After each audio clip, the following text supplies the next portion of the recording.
Well, as I'm recording on the 20th of March from Machala, Ecuador, we are in lockdown. In 1 hour, a curfew starts, and if you're on the streets, you can be arrested and put in jail for 3 years. We're talking coronavirus. Okay? Suddenly, they would have us believe that the system cares about protecting old people. Watch that line, because that's going to be used to force vaccines on people, or rather DNA therapy, as these new vaccines are going to be. So the system would have us believe that suddenly it cares about old people. Yeah, since when? While the economies of the world collectively commit suicide. You know, we don't know yet how big of the economic impact this is going to have, but I remember years ago attending a lecture of a renowned Egyptologist, and somebody asked him, it might have been me, why did this great ancient Egyptian civilization finally fall? And his response was the animal sacrifices they were doing. There was no way that they could keep up the amount of animal sacrifices, and at one point it broke the economy. Think of Easter Island, the way they used the palm trees up until there weren't anymore. So I wonder if what we're seeing now is an inevitable, it's like sooner or later with this globalized economy and especially globalized media, if what we're seeing was in a sense inevitable. Because when everybody's believing the media, they can say whatever they want. And it just is believed. Now let's look at all the news stories that have been put out over the last 30, 40 years that have proven to be false. Islam was behind September 11th. These were terrorists. It was an outside attack, a surprise attack. Saddam Hussein had weapons of mass destruction. The swine flu was a virus. No, the workers at the hog farm in Mexico were dying because of the horrendous conditions and feces lagoons that you could see from outer space. There's a lot that we could get into here, but there's some things that are suspicious. And one of these things is a lot of the people that get the coronavirus report very mild symptoms. There seems to be something about it that attacks the most vulnerable and people with pre-existing conditions. I live across the street from the hospital Machala. There's a 95-year-old woman that just came back from Italy. She supposedly got the coronavirus. Today a second person arrived. But these people get the flu anyway. And people die from the flu anyway. I'm not convinced that this is any different than any kind of normal flu.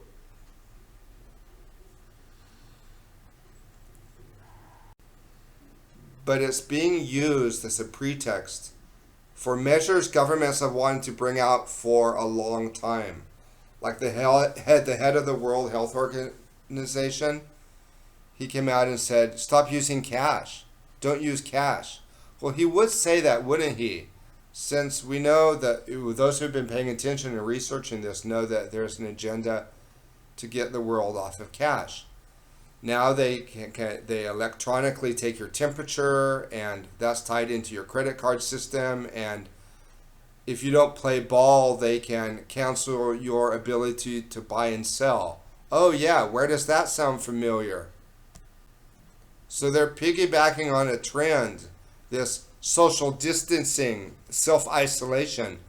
They're piggybacking on a trend that's been in place for a long time where people don't react with other people because they're so addicted to their smartphones. And this is going to be used as a pretext to bring about vaccines. Maybe they're going to be mandatory now. And all the proof that the world needs is the way China locked down 3 cities and 50 million people overnight. Never been done before. The World Health Organization loved that, and they started emulating it. So whether it's real, whether it's made in a lab, whether they just tweak some numbers to make it look serious and then play the hysteria 24 hours in the media, it kind of doesn't matter because the outcome is the same. But the fact that this coronavirus crisis ticks so many boxes of what elites have wanted to do means that it should be questioned. And I don't believe that this is real. Just like the Russian collusion and the Russians supposedly interfering in our elections. That wasn't real either. There was no proof offered. It was just, oh, believe it because the CIA says it. Wasn't it one of the heads of the CIA that said their mission will be complete when everything the American public believes is false? And they have CIA operatives in all the major news organizations to keep a lid on stories, to keep people from going too far. The main media is owned by the pharmaceutical cartel, so of course they're going to repeat what the pharmaceutical mafia want them to say. These are the people that gave us HIV and scared the world. Now we know that's all false. Notice these days how if you don't go along with the official line on climate change, you're labeled as fake news and you can be banned. Maybe you're people like me that agree that global warming is happening, but just don't like the way it's being politicized. Fake news, you gotta go. And now YouTube doesn't have enough money to pay employees to police this, so they're having artificial intelligence decide who gets to stay. And a lot of videos get flagged as fake news that are nothing more than just comedy and satire. So Wikipedia has a list of supposedly fake news organizations, and one of them is Natural News. But the reason that Natural News got sent to the Gulag Internet Archipelago was because they were getting too big. And Natural News questions the official line on climate change, and they're a critic of geoengineering. So what is labeled as fake news is nothing more than a hammer. And yeah, there are fake news sites out there, but let's look at all the time where CNN and the New York Times has patently and manifestly made up stories to support a war agenda. You can make a case, a very strong case, that every time the United States wants to go to war, they attack themselves. Look at the way that the New York Times in the run-up to the Iraq War was running stories about Saddam Hussein having weapons of mass destruction. Look at the way they've reported this fake news about the Russians supposedly interfering in the 2016 elections. How they omitted to cover the journalists in the U.S. who offered overwhelming evidence that September 11th was an inside job. The way they say nothing about the overhead spraying of our cities. The way they've covered for glyphosate and Monsanto. and look at the way that these mainstream organizations have refused to report on the adverse effects of vaccines. Oh yeah, and this is the media that when Hillary Clinton was running for president reported nothing about their connections to narco trafficking. If it doesn't come on CNN, it doesn't exist. So airplanes can spray fake clouds of poison all day long over the skies in our villages and cities. And it doesn't exist. Even though you can show that geoengineering is happening and point to the documents. No, it doesn't exist. These are the organizations that say 5G is safe and that it's been tested. Where they're getting ready to put up 60,000 satellites to beam microwave radiation down at the Earth. And this is safe.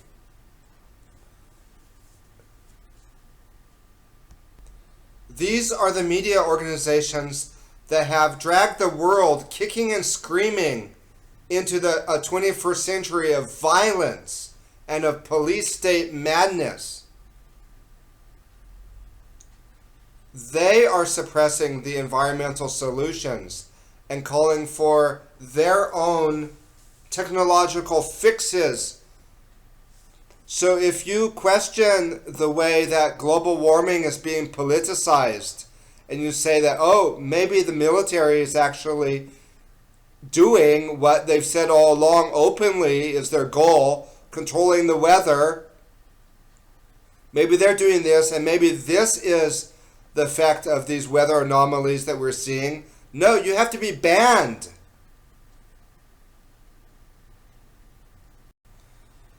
So, really major events happen in our world that should be taking over the narratives in a consistent media environment.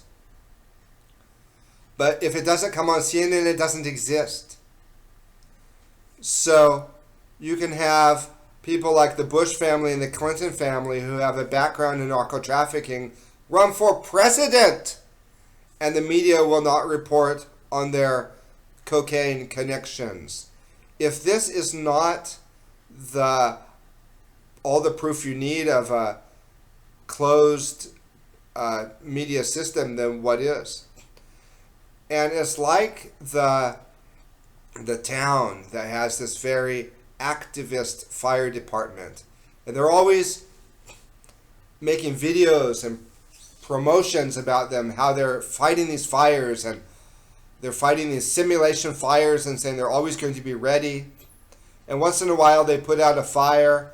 Maybe they even set a few fires, and so they can be the heroes and put it out. And there's this other town down the road, and they're constantly criticizing their fire department. And maybe this fire department from the first town, they go and set off the fires in the second town and then say, look how inept they are. They can't even put out the fires. That's what it's like when the U.S. government is going around the world creating terrorist attacks. They've hijacked the narratives so they can make a breakaway civilization. So coronavirus, it's not random. It's not an accident. Global warming, the way it's being politicized, it's not an accident.